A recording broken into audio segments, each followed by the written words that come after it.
you're so good. God, you're so good. At yung emphasis bandang huli, God, you're so good to me. Amen o ba? Amen. Ang dakilang Diyos good sa atin. Amen. Ang title ng message natin is Trusting Our Sovereign God. Okay? Yung sovereign God na tinatawag natin dito, He is very good. Kaya pwede tayo magtiwala sa Kanya. Pag sinabi natin sovereign, siya yung supreme ruler sa buong daigdig. Siya yung supreme governor sa buong daigdig. Siya yung in control sa lahat. Walang lalampas sa kanyang kamay na hindi niya alam o hindi niya pinapahintulutan. Okay, so meron tayong napakadakila na Diyos at sa pag-awit natin kanina, He is very good. Kaya Sunday after Sunday, narito tayo para itaas ang pangalan ng napakadakila at napaka-good na ating Panginoong Diyos. Kasi kung hindi siya good, very powerful, paano tayo magtiwala? Pero sa inawit natin, He is good to me. Naranasan natin yung kanyang kabutihan sa atin mismo. Itong napakadakilang Diyos napakabuti sa iyo at sa akin.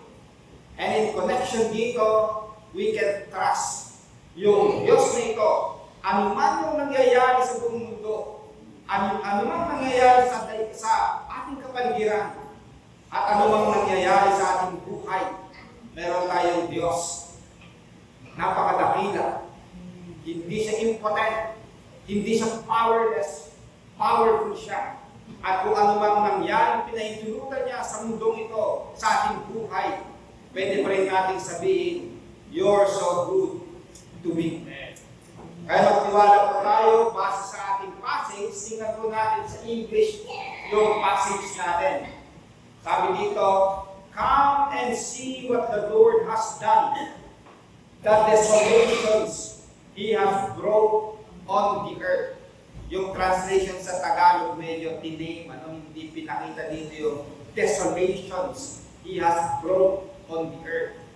He makes war cease to the ends of the earth. He breaks the bow and shatters the spear. He burns and shields with fire. He says, be still and know that I am God. I will be exalted among the nations. I will be exalted in the earth. Yung context po nito, tingnan natin sa unang first two verses. Sabi dito, God is our refuge and strength, an ever-present help in trouble. Therefore, we will not fear, though the earth give way and the mountains fall into the sea, into the heart of the sea. So, bakit po yung 8 to 10 makikita natin sa umpisa, yung statement ng ating Panginoong Diyos, He is our refuge and strength. At siya rin yung ating ever-present help in trouble. Pinapakita dito yung may trouble. At yung ibang commentators, paliwanag nila, marahil sa time na yun, mayroong matinding earthquake. Kasi sinabi dito, therefore we will not fear, though the earth give way and the mountains fall into the heart of the sea. Marahil napakatinding earthquake yung nangyari nung isinulat ito. Pero isa pang context nito, ayon sa iba, sabi nila, marahil ito yung pagbabalik ng mga exiles mula Babylon at bumalik na sila sa kanilang bayan, sa kanilang bayang Israel. Yung kanilang sariling bansa, nakabalik na sila at medyo peaceful na yung kanilang sitwasyon. Ano man yung talagang motivation ng nagsulat nito or ano man yung sitwasyon na nangyari noon, ito ay naisulat para sa bayang Israel at that time, pero naisulat din para sa atin ngayon. Yung salita ng Panginoong Diyos na nangusap noon, pwedeng mangusap sa atin ngayon para lalo tayo magtiwala sa ating Panginoong Diyos. Amen. So, ang unang point natin mga kapatid, sa next na slide, basahin natin ng sabay-sabay. Trusting God's control during hardships. Okay? So, sa verse 8, sa next na slide, makikita natin dito yung hardship. Come and see what the Lord has done, the desolations He has brought on the earth. Yung hardships dito, yung desolations, yung itsura na parang naging disyerto na ang environment dahil pinahintulutan ng Panginoong Diyos na mangyari. At in the history of humankind, ang dami pong giyera, ang dami pong mga desolations, ang dami pong mga nangyayari dahil pinahintulutan ng Panginoong Diyos. Pero alam natin yung main culprit actually ay si Satanas. Bakit pinahintulutan ni Lord na lumabas itong si Satanas? Bakit pinahintulutan ni Lord na magkasala or magkaroon ng giyera o anuman? Ang dami pong mga tanong na gano'n. Ano? Pero ang katotohanan, meron tinatawag na lano ang Diyos na minsan hindi natin maintindihan. Halimbawa, tingnan natin yung mga pinahintulutan ni Lord sa next na slide. Recently, meron tayong COVID-19 pandemic worldwide. At ito yung worst kasi ito ay nangyari worldwide. Hindi lang concentrated sa isang lugar. Nung ito ay nag-uumpisa sa China, parang tinitingnan lang natin, parang nakangiti lang tayo. Minsan tinatawanan natin yung nangingisay. Pero hindi natin alam na darating pala sa atin. Hindi natin in-expect na yung ganong kalayo darating sa atin. Bakit pinahintulutan ni Lord ang daming namatay dahil sa COVID pandemic? And then, hindi pa tapos yung COVID, yung next na slide, makita naman natin yung giyera, no? Si Putin sa Russia, ginera naman yung Ukraine. Hanggang ngayon, ilan lang namamatay doon sa giyera na ito. Pagkatapos doon, yung giyera naman ng Israel versus yung mga Hamas doon sa Gaza.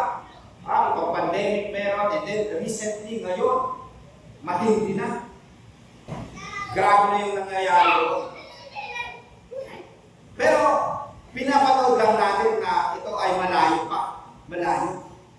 May isang pastor sa next na slide na nag-aral sa PTS, naging kaklase ko mula Bethlehem.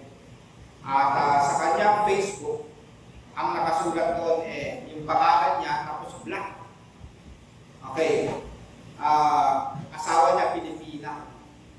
Nung nag-aaral dito sa atin, nag-asawa siya ng Pilipina, bumalik sa kanilang bansa. At siya ay nandito sa Bethlehem mismo. Malayo naman doon sa Gaza, sa kabila. Pero yung post niya lagi is, Lord have mercy. Nagpe-pray siya sa mercy ng Panginoon kahit sa nangyayari sa kanilang bansa. More than 10,000 na po yung namamatay doon sa giyera na ito. Yung isa naman, the other side of the wall na isinulat ni Gunther Isaac, yung schoolmate ko actually ito sa UK, na tagaroon din at nagsulat siya ng libro na ito. At pag siya ay tanungin kung nasaan ang Diyos in times of war, ang sagot niya, nandun siya kasama ng mga under the rubble. Okay. Nandun kasama yung mga natatabunan. Nandun kasama yung mga nahihirapan. Whether in the side of Israel or in the side of the Palestinians, sabihin natin, sino ang kakampi ng Diyos? Okay. para sa kanya. Ang kakampi ng Diyos, yung nandoon at hihirap. Andon sila, nakabunan sila. Pero makita natin dahil hindi lang sila yung affected. Merong 4 na Pilipino na namatay dahil sa pagkatake ng Hamas.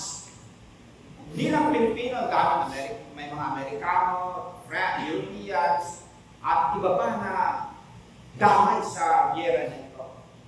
Kumbaga, akala natin malayo, pero meron tayong mga kababayan. And then, ang nakakatakot, baka sabi nila ito yung umpisa ng Third World War. Dahil sa makikialam na yung ibang mga Arab countries. Yung China, papadala na rin ang kanyang ship doon, war armaments. So, minsan, malayo, pero baka damay din tayo. At kung titingnan natin, kahit yung pagtaas ng mga bilihin, pagtaas ng gasolina, affected, dahil sa mga, pag sila nag-gera, doon nang gagaling yung mga langis, affected tayo. Ito yung next na slide.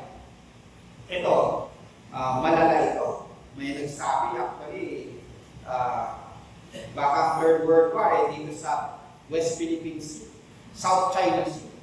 Dahil ito, kiniklaim ni China, pagkatapos kiniklaim ng mga ibang mga bansa, at yung ating mga sundalo, kung papakinggan ninyo yung kanilang balat din sa mga Chinese, palaban din sila. Okay, so nakita natin dito yung mga possibilities. Sa next na slide, may tinatawag na God's ideals and then God's ideas. Yung ideals ng Panginoong Diyos, yung nakasulat sa Bible, na dapat ito, yung tama. Yung ideas, yung mga nangyayari na pinahintulutan ng Panginoong Diyos, alam niya yan, alam niya yung nangyayari, alam niya yung mangyayari. Masama man o mabuti. Meron din tayong tinatawag na God's perfect will versus God's permissive will. Yung perfect will, yung ano yung dapat, ano yung tama na nakasulat sa Bible. Pero yung permissive will, kung ano yung mga pinapahintulutan ng Panginoong Diyos. So kasama yung mga nangyayari na ito, kasama sila na tinatawag na permissive, pinahintulutan ng Panginoong Diyos. Hindi lang yung nangyayari sa mundo, meron din mga nangyayari sa buhay natin. And yung sa next na slide, ito ay isa sa depressing na sitwasyon sa buhay ni ating kapatid, si Brother Janjan. Ito po yung kanyang anak na akala natin, ikeke mo lang, vitamins lang, gagaling na. Pala'y matindi na. Kailangan tanggalin yung isang mata at yung isa ay nanganganin din. Kaya kailangan i-chemo. Kung titingnan natin, kasama ito sa mga desolations, mga hardships na nangyayari sa buhay natin. At meron din nangyayari sa buhay ng iyong mga kaibigan, kakilala, pamilya, or may kanya-kanya tayo hinaharap na problema sa buhay. Pero yung message pa rin, trusting that God is in control. Kahit sa sitwasyon na ganito. Let me share yung testimony namin bilang isang family sa next na slide. Yan po sino kayo yan? Si Renz. Yan si Renz. Naka-oxygen. Kasi hirap huminga. Okay. Nanggit na. Dahil sa pneumonia, noong 6 months old pa lang siya. Very painful experience, hindi lang sa kanya, pero sa amin, very traumatic. Yung experience ko, medyo mahirap, medyo painful sa akin yung injection. Pag in-injectionan ako, lalo na yung in-injectionan si Renz noong baby siya.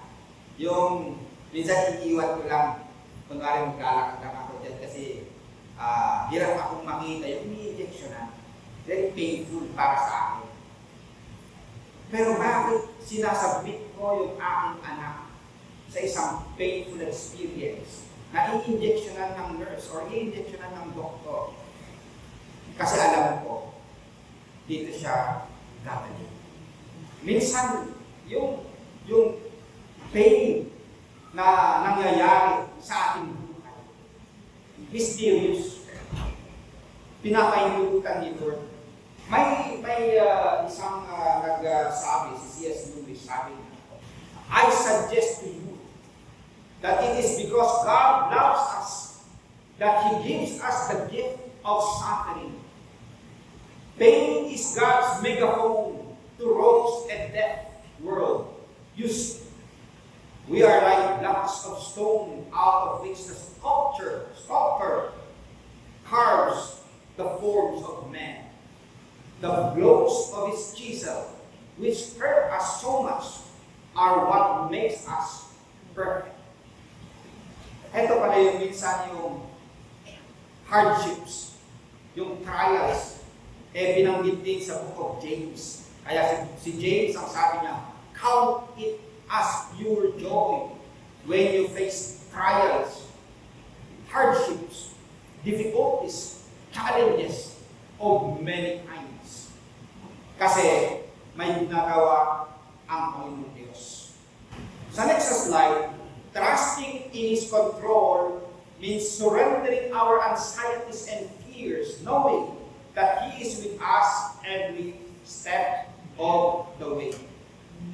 Sa mga nangyayari sa mundong ito, at even sa nangyayari sa details ng ating buhay, we entrust, we surrender yung fears natin, yung anxieties natin sa ating Panginoong Diyos. Kasi sa gitna ng mga pangyayaring ito, kasama natin siya. Pinahintulutan niya ang mga pangyayari, meron siyang plano. Ang model natin ay si Jesus Christ. Siya mismo, na-experience niya yung pain and suffering. Nung siya ay doon sa krus, ipako, ano yung response niya? Nung siya ay mamamatay, sabi niya, into your hands, I commend my spirit. Yung prayer na gano'n, laging pinagpe-pray ng mga Jewish people, pag sila ay matutulog, into your hands, I commend my spirit. Sila ay matutulog, pero may hope na sila ay gigising, kinabukasan. Tayo po mga kapatid ay magsa-celebrate yung umagang ito ng tinatawag natin na communion, Lord's Supper. Ito ay looking back sa suffering ni Jesus Christ sa krus ng Kalbaryo. We are commemorating His death and resurrection. Kaya sabi natin, sabi ni Jesus Christ, this is my body. Okay. This is my body. Broken for you. And then this is my blood. Na nabuhos sa krus para sa iyo at para sa akin. In this painful experience ni Jesus Christ sa krus, ang resulta, yung aking kaligtasan, ang iyong kaligtasan. Ang iyong kapatawaran, yung aking kapatawaran. Mga kapatid, even in the most painful experience na pinahintulot ng Panginoong Diyos, may lalabas na mabuti, maganda, in the end.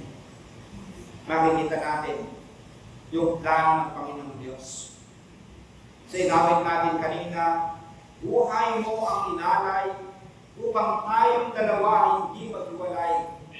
Inako mong kahirapan, kapalit nito'y biyaya mong nararanasan. Sa next na point natin, Basahin natin ng sabay-sabay. Trusting God to bring true peace upon the earth. Okay? Sa verse 9, ito po, sa next na slide, yung underline na red. He makes wars cease to the ends of the earth. He breaks the bow and shatters the spear. He burns the shields with fire. Okay? Ito po yung hope natin. In the end, God will bring true peace sa mundo ito. Sa buhay mo at sa buhay ko. Can you say amen to that? Amen. Now, yung kinuwento ko kanina, yung sa libro na ito, sa next, yung kinuwento ko about the sinulat ni Walter Isaac, yung The Other Side of the World, nabasa ko doon, sinasuggest niya sa kanyang mga estudyante. Yung suffering nila as Palestinians doon. Kasi kung titingnan natin yung reality, halimbawa ng Gaza, ang tawag nila doon biggest prison. Kasi hindi sila makalabas, hindi sila makapasok. Doon talaga sila. Okay. Bawal.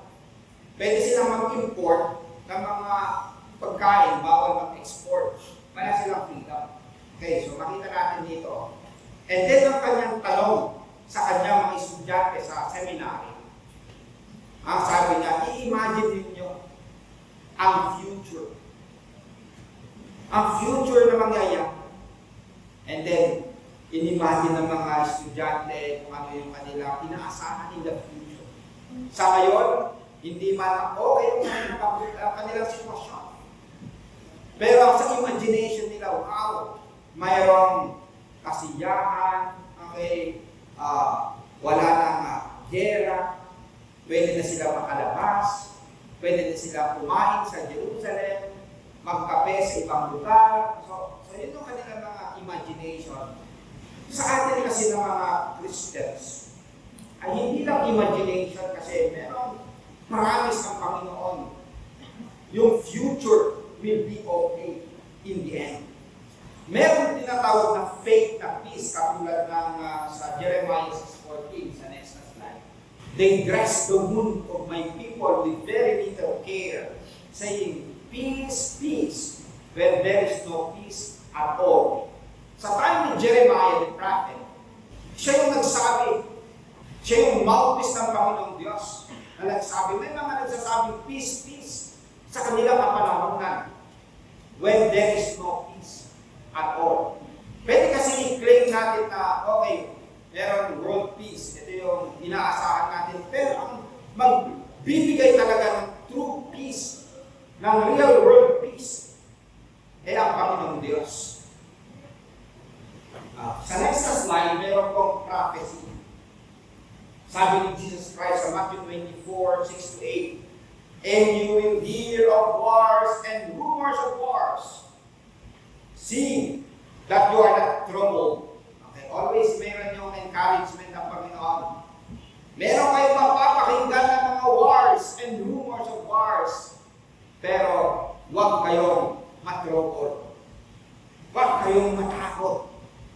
For all this must come to pass. Pag sinabing must, kailangan. But the end is not yet. So may sinasabi dito si Jesus Christ na end. Okay. End of this world. End ng kasamaan. End ng present na sitwasyon. Okay? At mapapalitan yan ng tinatawag natin new heaven and new earth. For nation will rise against nation, and kingdom against kingdom. And there will be famines, pestilences, and earthquakes in various places. All these are the beginning of sorrows. Or minsan ay tinatawag na birth pains. Beginning lang daw yan. Yan ang sabi ni Jesus Christ. The end is not yet. Okay, next na slide. Merong tatlong major views na tinatawag natin na doctrine of the last things or doctrine of yung eschatology. Yung una, tawag pre-millennialism.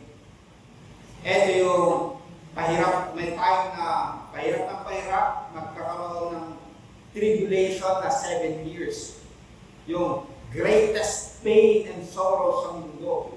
And then, babalik si Jesus Christ and magre-reign siya ng 1,000 years na literal, 1,000. Pagkatapos may judgment. And then, new heaven and new earth. Yung pangalawa, ang tawag niyan post-millennialism.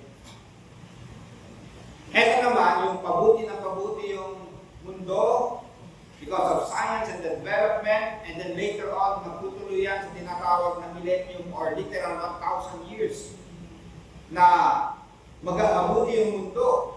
And then, darating si Jesus Christ, and then judgment, and then new heaven and new earth. Okay. Very popular ito dati before World War I, before World War II. Kaso nga lang after World War II, parang hindi na pwede talaga yung maging peaceful talaga 100% sa mundo ito kasi sa giyera ng giyera. Yung pangatlo, tinatawag dito, amillennialism.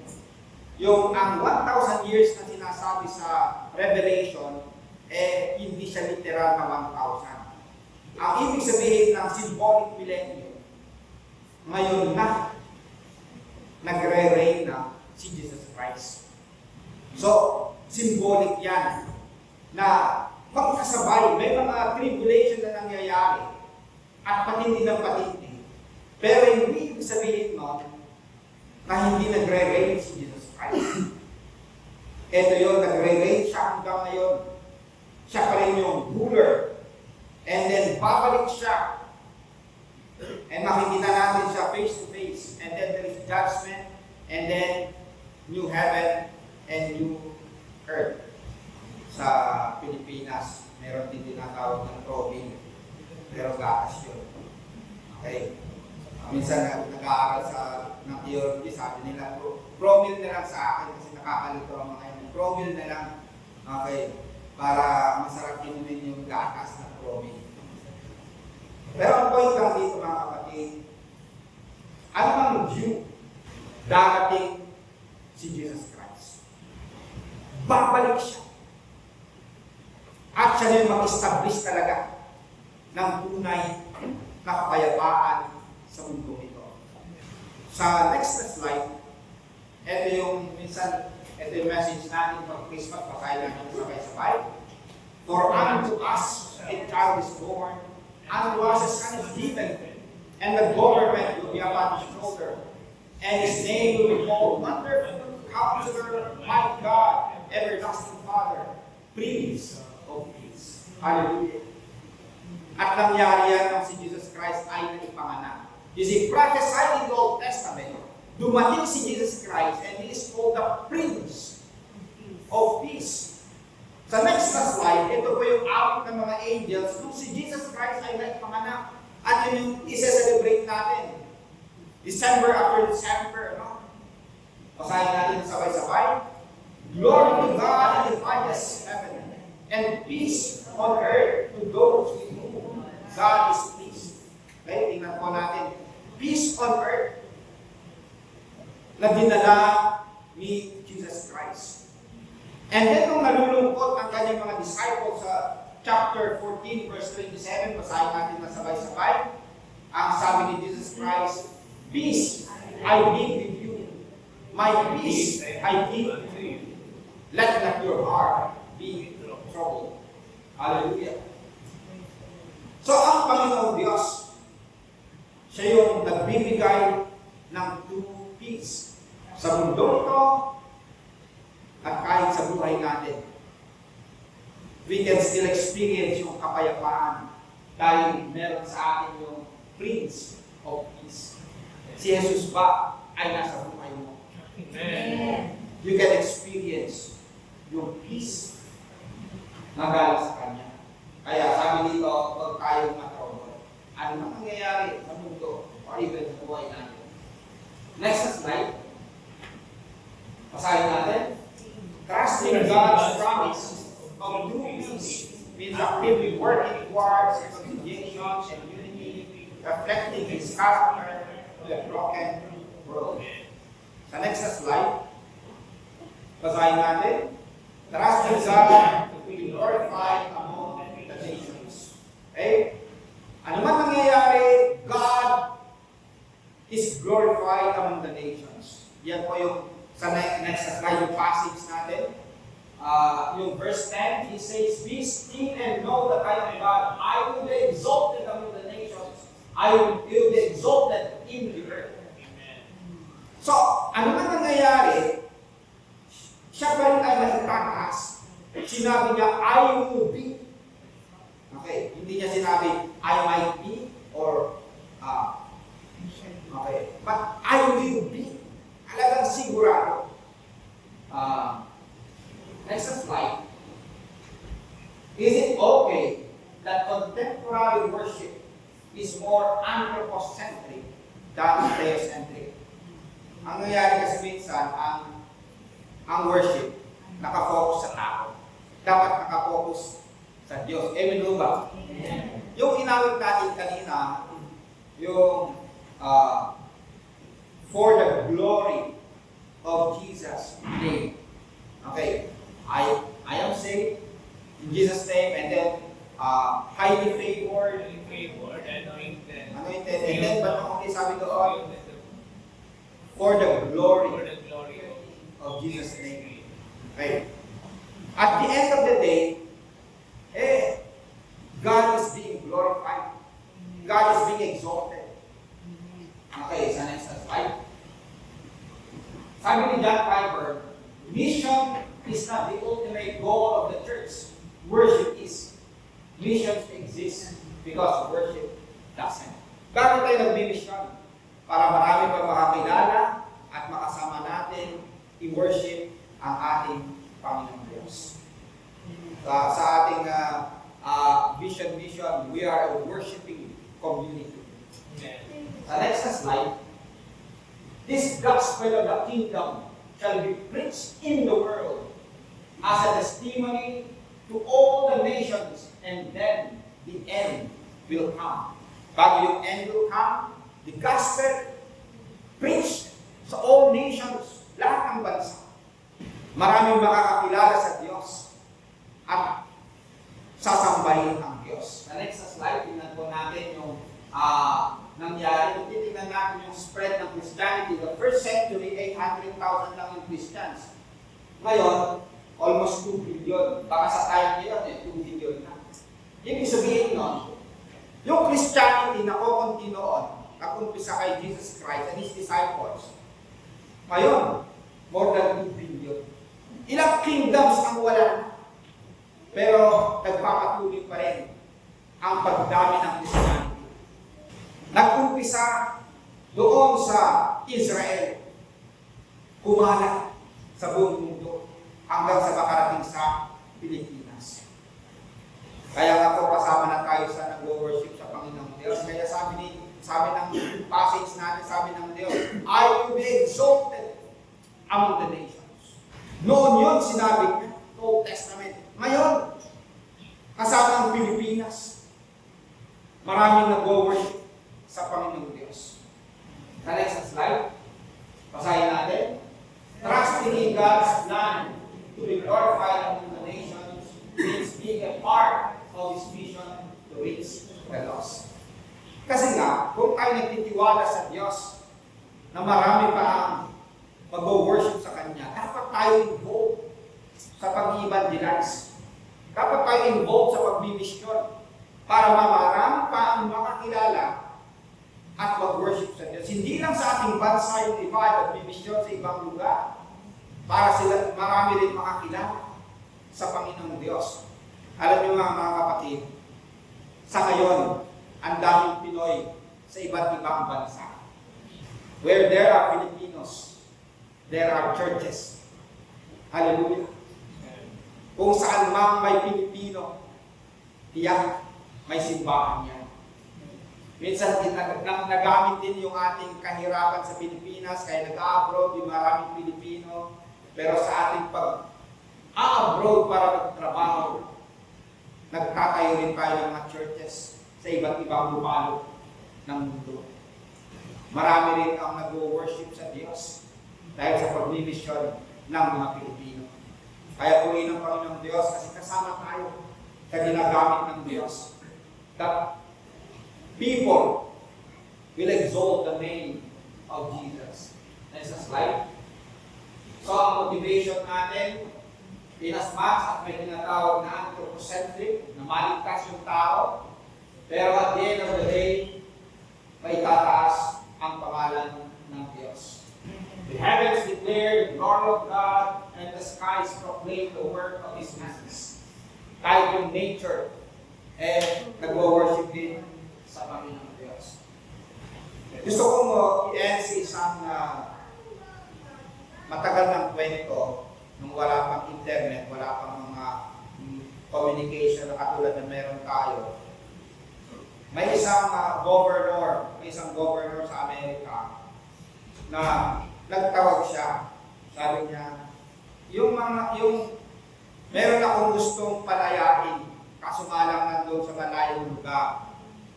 Sino ba ang gustong magdala ng mabuting balita na to? Na pinapatawad natin yung kriminal na mga to.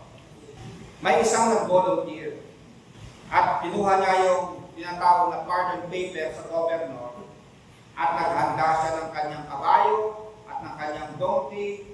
Donkey, nilagay niya doon yung kanyang pagkain. Kasi ang travel time, 3 days bago mapunta doon sa lugar. After 3 days, saka lang siya makarating gamit niya yung kanyang kabayo. Problema, on the way, nabaril ang kanyang kabayo. Nabaril din yung kanyang donkey. Pero hindi pa siya nakakarating. Kailangan niya tumakbo.